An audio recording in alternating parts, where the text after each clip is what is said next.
তো ইতিমধ্যেই কিন্তু জনগণ বলা শুরু করছে এই সরকারকে মিনিমাম আগামী 10 বছর টাইম দেওয়া উচিত। আমরা কিন্তু নতুন বাংলাদেশ দেখতে পাচ্ছি। বাংলাদেশ স্বাধীন হয়েছে 54-55 বছর ধরে। আমরা সব সময় কি শুনেছি, অমুক এমপি অত টাকা হচ্ছে দেশ থেকে লুট করেছে, ওই এমপি এই কাজটা করেছে। একদম জেলার একজন নেতা, সেও হাজার কোটি টাকার মালিক। এরকম কিন্তু নিউজ কিন্তু হাজার হাজার আমরা পাবো যদি আমরা সোশ্যাল মিডিয়াতে সার্চ করি অথবা গুগলে সার্চ করি। কিন্তু গত 8 মাসে বাংলাদেশের যে পরিবর্তনটা এসেছে, এটা কিন্তু অস্বীকার করার কোনো অপশন রাখেনি। যারা অবোধ এবং বাংলাদেশের ক্ষতি চায়, একমাত্র তারাই শুধু বাংলাদেশের এখনও বিপক্ষে কথা বলছে, বাংলাদেশের উন্নয়ন নিয়ে কথা বলছে। আমরা কি দেখেছি গত 53 বছরে, 54 বছরে? আমরা দেখেছি আমি এই করেছি সেই করেছি, মিডিয়ার সামনে কত কি নাটক সাজায়া জনগণের সামনে কিন্তু সেটা ফুটিয়ে তুলেছে।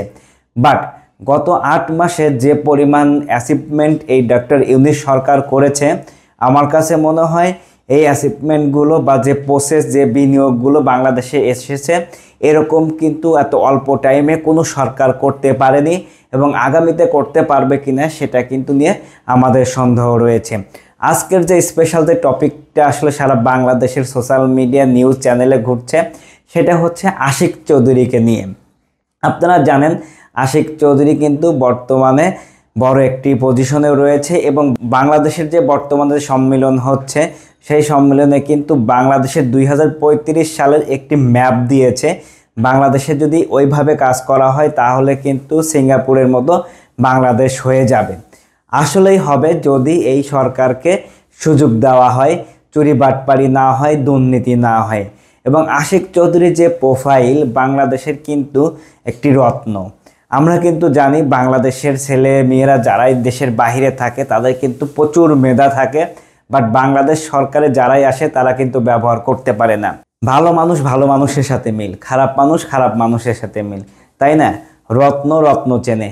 ডক্টর ইউনূস যেরকম বাংলাদেশের একজন রত্ন, ঠিক আশিক চৌধুরী কিন্তু বাংলাদেশের এই অর্থনীতিতে একজন রত্ন হিসাবে কিন্তু পরিচিতি লাভ ইতিমধ্যেই করেছে এবং অনেক আগে থেকেই।